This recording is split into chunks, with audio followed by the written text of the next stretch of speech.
सदगुरु सुखराम जी महाराज ने धन्य हो। सदगुरु युक्तिराम जी महाराज ने धन्य हो। सदगुरु स्वामी जी श्री कुशालदास जी महाराज ने धन्य हो। संत श्री ज्ञानेश्वरी बाई जी महाराज ने धन्य हो। गुरुदेव आपके दिन दिन हो, महाराज आपके दिन दिन हो, महाराज आपके दिन दिन हो। सतगुरु मेरा सिर धनी, संता को सिर नाय, फूले की पर्ची कहूँ राम नाम लिवला। प्रसन्न रजो परम गुरु, दिल में दया विचार, फूली को जस कह दूं सब मत में तत्सार। महाराज जी कहते हैं कि हे प्रभु, हे परमात्मा, मेरे ऊपर अपनी मेहर रखो। मैं आज भक्त शिरोमणि फूली बाई की कथा लेके आ रहा हूँ। मुझे ऐसी शक्ति देना, भक्ति देना, ज्ञान देना कि मैं फूली बाई की कथा जैसी की तैसी सबके समक्ष रख सकूं। अज्ञान अंधेरो सब मिटे, भरम कर्म हुए दूर, फूली की पर्ची सुनिया ज्ञान उदय हुए सूर। फूली बाई की ऐसी पर्ची है, ऐसा ज्ञान है कि इसको सुनते ही हमारा अज्ञान दूर होता है, अंधेरा मिट जाता है, भरम मिट जाता है। फूली बाई के ज्ञान से हमको एक दृढ़ता आती है। फूली बाई का पहले परिचय आपको बताऊं। नाने खाजो माजवा, सारण झांवर पीर, ज्ञानी जी सतगुरु मिल्या, पढ़्यो संबंध सुशीर। राजस्थान में नगर नगाड़ा के पास ज्ञानी जी महाराज का निवास था।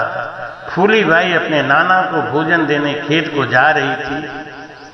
मांजू मुरदर देश में नगर नगाड़ा पास, ज्ञानी जी सतगुरु बसे गढ़जो दाणे बास। जोधपुर के पास की बात है ये।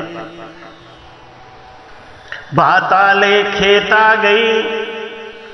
फूली बाई अपने नाना के घर रहती थी। सतगुरु मिलिया आए, नाना जी को खेत में खाना लेके जा रही थी। उसी समय ज्ञानी जी महाराज इनको मिले। ज्ञानी जी महाराज बोले, भूखा साधु आज मैं बाई रोटी पुआए। हे भाई, आज मैं भूखा हूं, इस साधु की आत्मा को तृप्त कर दो, तुम्हारा कल्याण होगा। इस भूखे साधु को भोजन खिला दो। फूली बाई ने रोटी पुआई प्रीत सुन, प्रसन्न हुआ गुरुदेव। सिर पर पंजा दे सब कहो, राम भजन को भेव। फूली बाई ने बड़े प्रेम और प्रीति से ज्ञानी जी को भोजन कराया।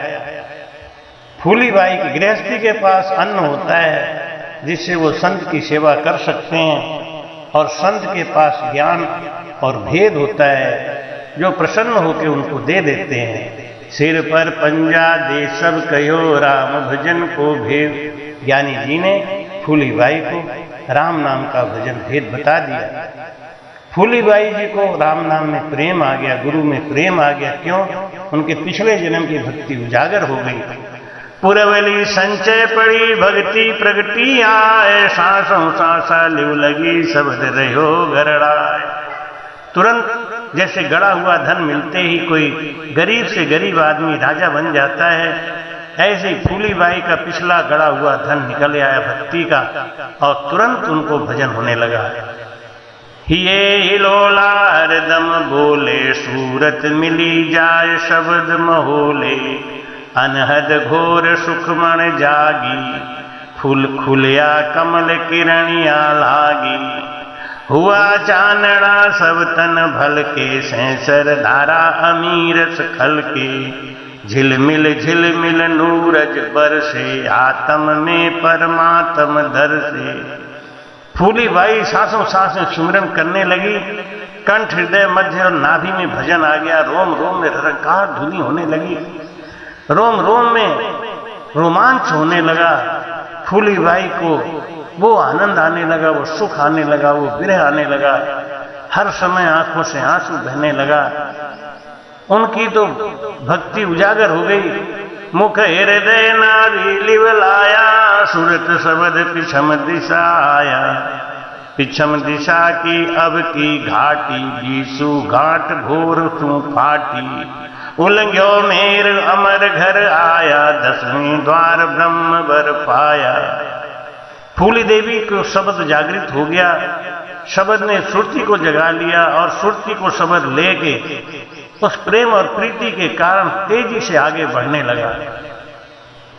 जब हमारी सुरती और मन उस शब्द के पीछे लग जाते हैं तो शब्द धीरे धीरे आगे बढ़ने लगता है। जैसे हमारे शरीर में गैस का गोला अड़ जाए तो उसको मसल मसल के आगे बढ़ाते हैं, ऐसे ही धीरे धीरे भजन के प्रताप और वेग और प्रेम से रटन करने से वो शब्द सुरती को और मन को लेके धीरे धीरे आगे बढ़ने लगा। मुख हृदय नाभि लिवलाया, उलंघ्यो मेर अमर घर आया, 10वें द्वार ब्रह्म वर पाया। धीरे धीरे ये शेष लोक में गया और शेष लोक में शब्द ने हमारी कुंडलनी को चेतन करता हुआ उसके अंदर ऐसे प्रवेश कर गया जिस प्रकार से कपड़े में पानी बांधो तो पानी बह के नीचे गिर जाता है और कपड़े का कोई नुकसान नहीं होता है। ऐसी शब्द सुरती और मन तीनों कुंडलनी के द्वार से होते हुए उसके पूंछ से होके सीधे बंकनाल में प्रवेश कर लिया। नाने छाने जान बुलाई, नानक उनके नाना जी ने देखा कि हमारी कन्या दिन रात कहाँ लगी रहती है, इसका मन उदास क्यों रहता है, ये रोती क्यों रहती है। जगत का आदमी भगत की पीड़ा को समझता नहीं। नाना जी ने समझा कि शायद अब ये जवान हो गई है, बड़ी हो गई है, इसकी शादी कर देना चाहिए। लेकिन फूली बाई जवान तो हुई, लेकिन किसके लिए? भक्ति के लिए। फूली बाई का वरण तो हो गया, लेकिन किससे? उस राम जी से। फूली बाई मेरुदंड को पार करके त्रिकुटी पे इला पिंगला और सुखमणा तीनों धारा एक करके वो तो सीधा शिव ब्रह्म चिदानंद और पार को पार करके आनंद ब्रह्म में जाके मस्त हो गई। उसको दिन रात शब्द का धुन गुंजायमान लगता था। दिन रात फूली बाई उस शब्द के धुन में मस्त रहती थी। नाना जी को समझ में आया कि ये किसी ख्याल में मस्त रहती है। नाने छाने जान बुलाई, एक दिन नाना जी ने अपनी बेटी को कहा, अलग से बुला के धीरे से कि हे कन्या, हे फूली बाई, कन्या कुमारी परुणो बाई, तुम्हारी शादी मैं कर दूं। ऐसा लगता है कि अब तुम्हारा समय हो चुका है। फूली कहे कुंवारी परुणो, फूली बोली कि मैं कुंवारी कहाँ हूं, कुंवारी की शादी करो ना, मैं तो शादीशुदा हूं। मैं तो पार ब्रह्म पच शरण, मैं तो उस परमात्मा से शादी करके बैठ गई। जन्म मरण में मैं नहीं आवे, सुख सागर में सदा रहावे। वो जन्मता नहीं, मरता नहीं, इसलिए मैंने उससे शादी करी। क्योंकि मलमूत्र को बर मोह नहीं भावे, मर मर जाए राण को आवे। फूली बाई समझाती है कि मलधारी पर जू नाई, पार ब्रह्म मेरा उर्माई। ये मलमूत्र का जो खजाना है, ऐसे पुरुष को मैं शादी नहीं करूंगी। मेरा पति अति पवित्र शुद्ध, वो पार ब्रह्म परमात्मा है। गांव झाड़ेरो और झटेरो, जामे माज बसा बास बडेरो। फूली बाई बोली कि मैं उस परमात्मा में लीन रहती हूं जो आनंद का कोष है। जानी आया गोरवे फूली कियो विचार, सब संता को साहिबो सो मेरा भरतार। पत पहली परनीज के मुर्दो दीना टाल, फूली सिर साहिब तपे राम नाम रिछपाल। फूली बाई कहने लगी, सब संतों का बालमा घर घर में व्यापक हुआ एक मेरा प्राणाधार है।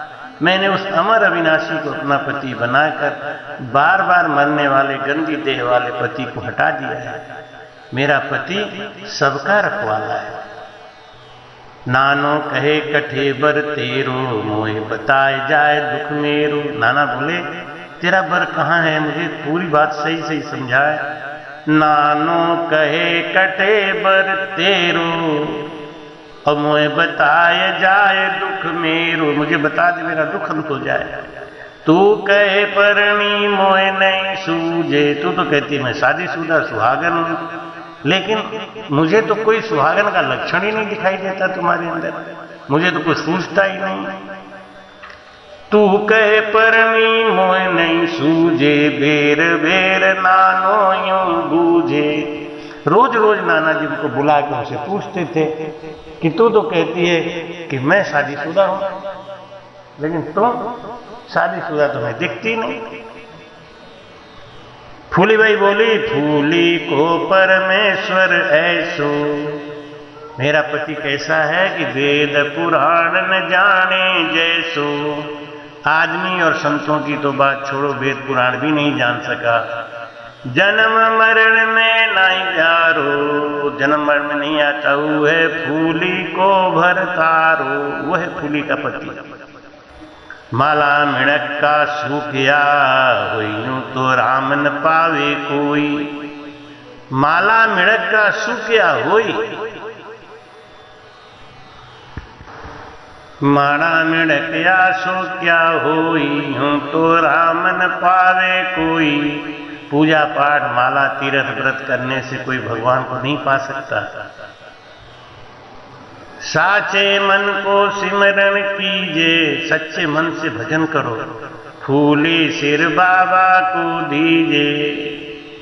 अपना तन मन धन सब उस परमात्मा में लीन कर दे, उसको परमात्मा मिलते हैं। राम नाम को सुमिरण कीजे, सुरत तार में पोयर लीजे। श्वास उश्वास में सिमरे रामा, तो बाबो सारे सबई काम।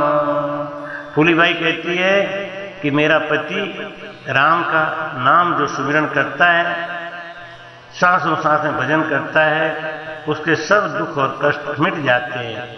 काजी खींचड़ मेल कर पिए सब संसार, फूली राम रस हे कड़ा कोई बिरला पीवन हार।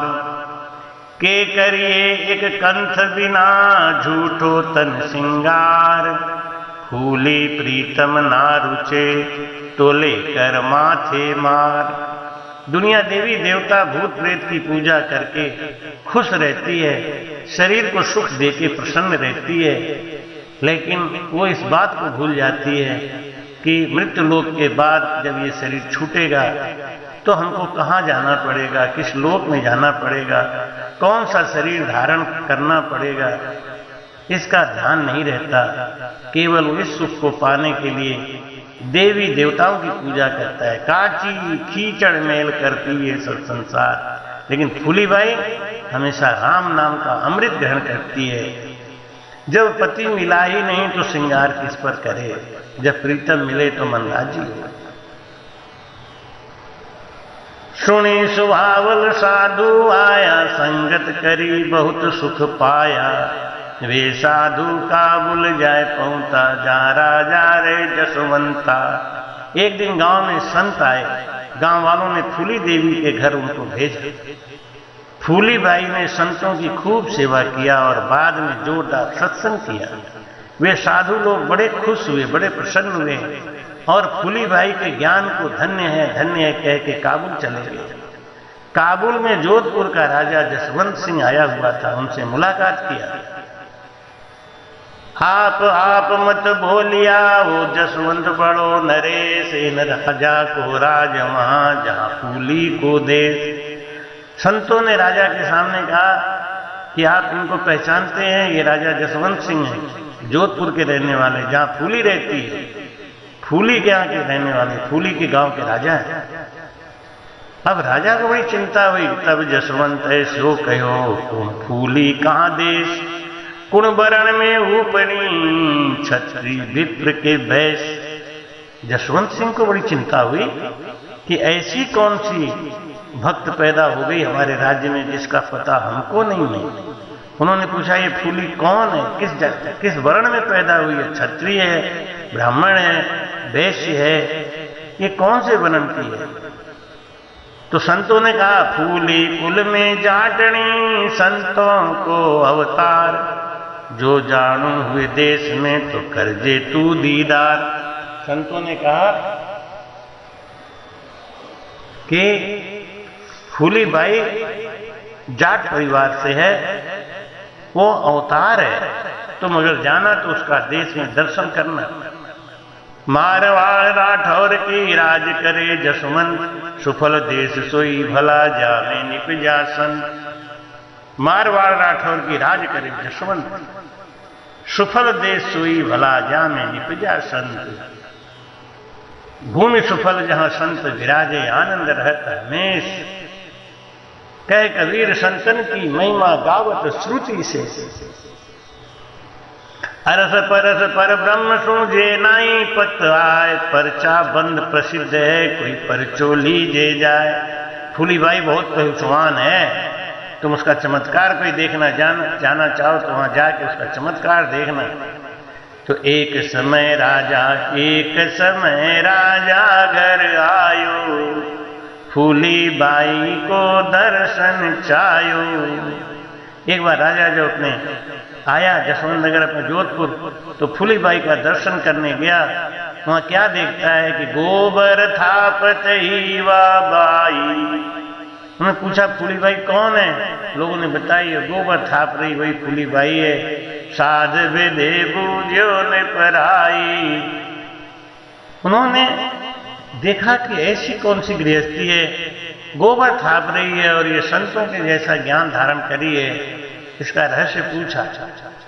उन्होंने कहा कि आपके पास कौन सा भेद है, आप भक्ति का कौन सा ज्ञान जानती हैं, कौन सा मार्ग है?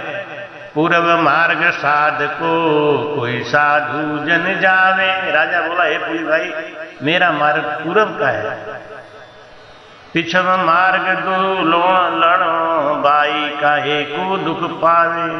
दुख मेटन सुख करण सब संता सिर मोर। ओ फूली मानू नहीं मेरे मार्ग और।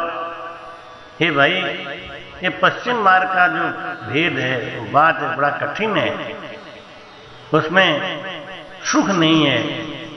और ये शंखनाल की भक्ति है, सुरगुण भक्ति है, रिद्धि सिद्धि और सुख देने वाला है। हूं पूरब छोड़ पिछम गई। फूलीबाई बताती है कि मैं पूरब का रास्ता छोड़ के बंकनाल में गई। सतगुरु के प्रताप कोई कठिनाई नहीं होती अगर सतगुरु की कृपा बनी रहे तो। भाई कहते हैं कि जन सुखिया फल मीर रे पीवत तरवर माए। समरथ साहिब पाविया सतगुरु शरण आया। बोरन जन्मू जगत में वो मेरे ऊर्जा। मेरे मन में एक ही बात लगी है कि मैं इस संसार में और गर्भ में बार बार आना नहीं चाहती। पिछम मार्ग साधको कजी न लागे एक। पूरब जोगी जावता राजा झोला पड़े अनेक। ये पिछम का मार्ग है, साधुओं का रास्ता है। एक होती है भक्ति बंदर भक्ति और एक होती है बिल्ली भक्ति। बिल्ली वृत्ति की भक्ति और बंदर वृत्ति की भक्ति में अंतर क्या है? पूरब का मार्ग है ये बंदर वृत्ति का है, पश्चिम का मार्ग बिल्ली वृत्ति का। दोनों में अंतर क्या है? बिल्ली का बच्चा अपनी मां को पकड़ता नहीं, मां बच्चे को पकड़ती है। यानी भक्त भगवान के शरणागति होने के बाद उसको सब सौंप के निश्चिंत हो जाता है और परमात्मा उसकी रक्षा खुद करते हैं। लेकिन बंदर अपने बच्चे को पकड़ता नहीं, बंदर खुद बंदरिया को पकड़ के रखता है। तो पूरब जोगी जावता राजा झोला पड़े अनेक, इसमें खतरा बहुत है। बंदरिया को पकड़ने में जरा सा ढीलापन आया तो बंदर का बच्चा नीचे गिरेगा, मर जाएगा। लेकिन बिल्ली अपने बच्चे को मुंह से उठा के ले जाती है, जिसके गिरने का खतरा रहता ही नहीं। फूली गोबर थापता छिड़का पहुंचा राज। रजो गुण तो गयो नहीं आयो करण समाज। फूली गोबर थाप रही थी तो गोबर का एक छिटका राजा के ऊपर गया तो राजा छिटक के पीछे हट गया। फूलीबाई बोली कि अभी रजोगुण तो तुम्हारे अंदर भरा पड़ा है। एक दिन मटिया में सब ही का सिंगार हुई। एक दिन मटिया में सब ही का सिंगार हुई। जब सुगना से जब पिंजरा से सुगना फरार हुई, जब पिंजरा से पंछी फरार हुई। माटी से ही रूपना माटी हुई, मट्टी का शरीर है, 5 तत्वों से बना है। इसके गोबर का छींटा चला गया तो तू उछल रहा है राजा, क्या ज्ञान है तेरे पास? तो तू कौन सा समाज करने, कौन सा संगत करने आया? ऊंचो पीछो क्या करे ने चल कर ले मन, झूठो सिर की पागड़ी माटी मिलसी तन। अरे ये तन है ना, मट्टी मिल जाएगा, ये तेरा राजपाट ताज ये सब बेकार है। माटी से ही उपनो भी माटी हो जाए, फूली कह राजा सुनो कर ले भजन उपाय। ये शरीर मट्टी से बना है, मट्टी में ही मिल जाएगा। 5 तत्व का शरीर है, 5 तत्व में मिल जाएगा। बस इसके रहते ही अपना कार्य कर लो, मेलो बिखर जाए फिर कारी नहीं लागे। जब तक ये 5 तत्व मिले हुए हैं तभी तक भजन करके अपना कार्य पूर्ण कर लो। अगर ये 5 तत्व बिखर गए तो भजन होगा नहीं।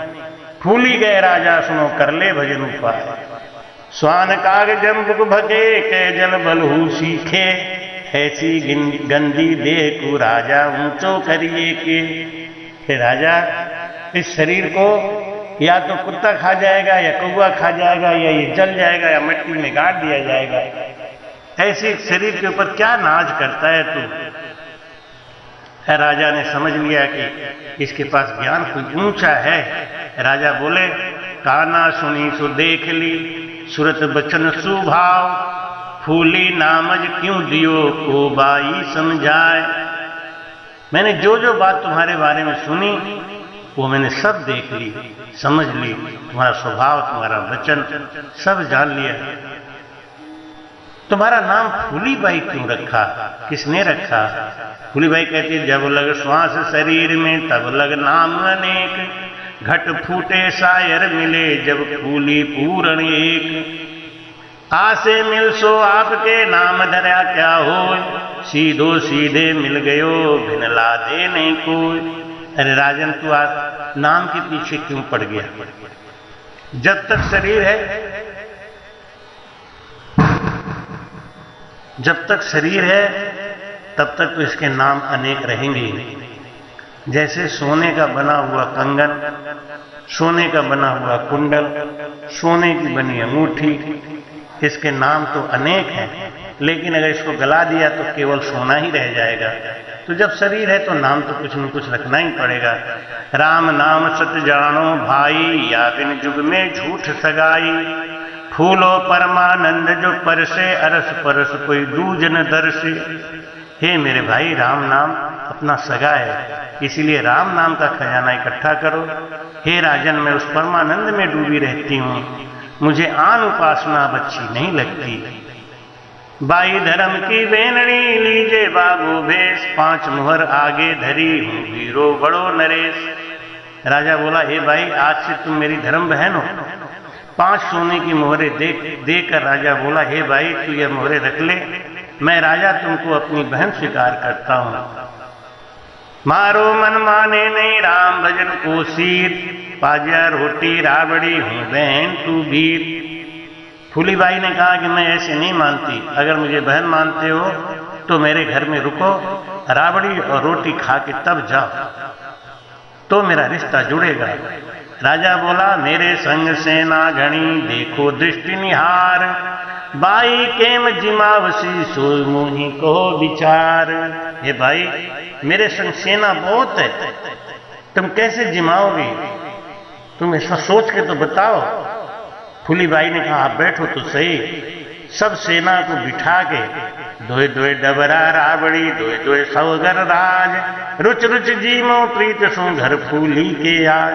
फूलीबाई ने सब सेना और राजा को बिठा दिया, पत्तल डाल दी और दोए दोए डबरा राबड़ी, दोए दोए सोगर राज, सबको निश्चिंत होकर भोजन कराया और कहा, रुच रुच जीमो प्रीत सो घर फूली के आज।